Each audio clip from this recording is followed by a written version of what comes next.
ये भाई साहब वो जो बेसन है दाल लेकर के, और दाल भी आपने कौन सी लेनी है, बिना पॉलिश की, जो सादी दाल लेनी है, जो कलर में बहुत ऐसे आपको अच्छी नहीं लगेगी, वो दाल प्योर दाल रहती है। पॉलिश वाली दाल, पॉलिश निकलने के बाद में फिर दाल में मज़ा नहीं आता। वो दाल लेकर के बेसन पिसवाइए और फिर घर में पकोड़े गेस्टों को खिलाइए, बच्चों को खिलाइए, अपनी बीवी को खिलाइए।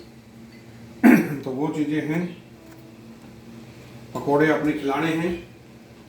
शुद्ध वैष्णव भोजनालय, इसलिए बोलते ना कि हर किसी को नहीं मिलता यहाँ प्यार जिंदगी में, यहाँ प्यार जिंदगी में, हर किसी को नहीं मिलता यहाँ प्यार जिंदगी में, यहाँ प्यार जिंदगी में।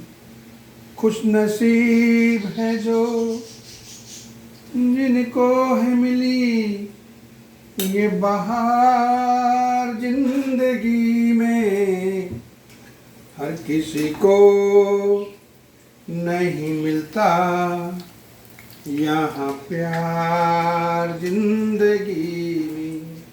साथियों, उम्र बहुत छोटी है, पता नहीं किस दिन बुलावा आ जाए। तो हमेशा जीवन में कष्ट आते रहेंगे। जीवन में ऐसा कौन व्यक्ति है जिसके जीवन में कष्ट नहीं है। भगवान श्री रामचंद्र को लगा लीजिए, श्री कृष्ण जी को लगा लीजिए, हमारे लिए एक बहुत बड़ा संदेश था कि देखो मैं साक्षात भगवान हूँ, मगर जो मनुष्य का जीवन है उसके अंदर कष्ट आएंगे, उनको हमने सहन करना है। वो चीज़ें हर धार्मिक बुक में लिखी हुई है, मगर फिर भी हम लोग बोलते हैं भगवान मेरे साथ ही ऐसा क्यों हुआ, मैंने तो ये किया। ये जीवन का एक हिस्सा है। दुख और सुख ये हमारे जीवन का हिस्सा है। अच्छाइयाँ बुराइयाँ हमारे साथ में जन्मजात हैं, सदियों से थी, रहेंगी और हैं। तो अभी आपने जीवन को किस तरह से जीना है वो आपने अपने हिसाब से देखना है। जीवन का अगर सबसे खुश नसीब जो लम्हा रहता है वो रहता है कि आप दूसरों के लिए क्या करते हो। अभी कल परसों पिछले हफ्ते मेरे पास एक फ़ोन आया कि मुझे कोई नहीं पूछता है। तो मैंने बोला आप कितने आदमी को पूछते हो। आप बोला जी मैं क्यों पूछूं किसी को, तो फिर आपको कौन पूछेगा भाई। तो जैसा बोओगे साथियों वैसा काटोगे, वैसा पाओगे, ठीक है ना। तो दायित्व यह है कि हम लोग सब आदमी स्वार्थी हो चुके हैं। बाप बच्चों से स्वार्थी है कि बच्चे मेरे बड़ा होकर के ये काम करे वो काम करे। बच्चे बाप से स्वार्थी है कि बाप मेरे लिए गाड़ी ला के दे, अच्छा मोबाइल ला के दे। हर व्यक्ति स्वार्थ से जुड़ा हुआ है। निस्वार्थ एक ही है इस संसार में, वो है हिंदुस्तान की सेना, जो सरहदों के ऊपर कोई भी मौसम आ जाए, भले ही एक टाइम भोजन मिले ना मिले, मगर वो अपना फर्ज देश के प्रति है वो निभाते हैं। और आप भी उन सैनिकों का सम्मान करें, इंडियन आर्मी का सम्मान करें, क्योंकि बहुत कुछ हम जीवन में हासिल कर लेते हैं, मगर ये चीज़ें हासिल करने के लिए बहुत पापड़ पेलने पड़ते हैं। हिंदुस्तान का एक सैनिक बनने के लिए बहुत कुछ दांव पर लगता है, तब जाकर के सेना की वर्दी मिलती है। तो साथियों, अब जीवन के अंदर आप हमेशा संघर्ष करिए। ऐसा नहीं कि आपका दायित्व खत्म हो गया है। बच्चे पैदा होने के बाद में जवाबदारियां और बढ़ जाती है। बच्चों का खर्चा उठाना है, पढ़ाई का खर्चा उठाना है।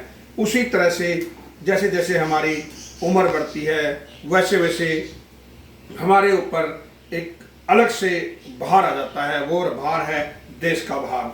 तो देश के बारे में हमने सोचना है और उसको भार मत समझो, वो हमारा फर्ज है, दायित्व है। तो देखिए अभी गर्मा गर्म पकौड़े बन गए हैं। तो ये पकौड़े बनाने का मतलब दायित्व यही है कि भैया साथियों प्यारों, बहुत छोटी सी उम्र है, कब किस दिन बुलावा आ जाए, घर से बाहर निकलना पड़ेगा, जिंदगी के किराए का घर है, एक ना एक दिन बदलना पड़ेगा, मौत आएगी जिस दिन लेने, घर से बाहर निकलना पड़ेगा। ये देखिए बातें करते करते पकोड़े बन चुके हैं। और इसके लिए पुदीने की चटनी जो अपने गार्डन में यहाँ बाहर लगा हुआ है, चटनी के साथ में खाइए। धनिए की चटनी बनाइए, टमाटर सॉस वगैरह बाहर से बोतलें हैं, पता नहीं कितने दिन का टमाटर सॉस होता है, उसके ऊपर मैगी, किसान, जोमेटो, पता नहीं क्या क्या लिखा रहता है। हम बासी चीज़ बड़े चाव से खाते हैं, तो इसलिए आप शुद्ध खाइए, शुद्ध रहिए। अब ये देखिए प्योर बेसन से बना हुआ गर्मा गर्म पकोड़े। और आप लोगों को कभी खाने हों कड़ी के साथ में तो हमारे पास आइए और भरपूर खाने पीने का आनंद उठाइए। ठीक है, तो आज शहीद आजम भगत सिंह का जन्मदिन है। सत सत नमन करते हैं हम ऐसे सूरवीर को जिन्होंने अपनी जवानी के अंदर ही हंसते हंसते फांसी के फंदे को चूमते हुए गले लगा लिया था। तो आज भी हम इन चीज़ों को भूलते हुए जा रहे हैं।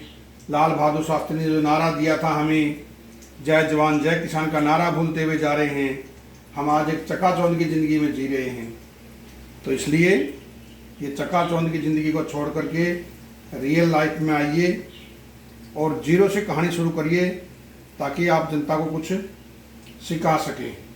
हताश मत होइए, हमेशा खुश रहिए। जय श्री राम।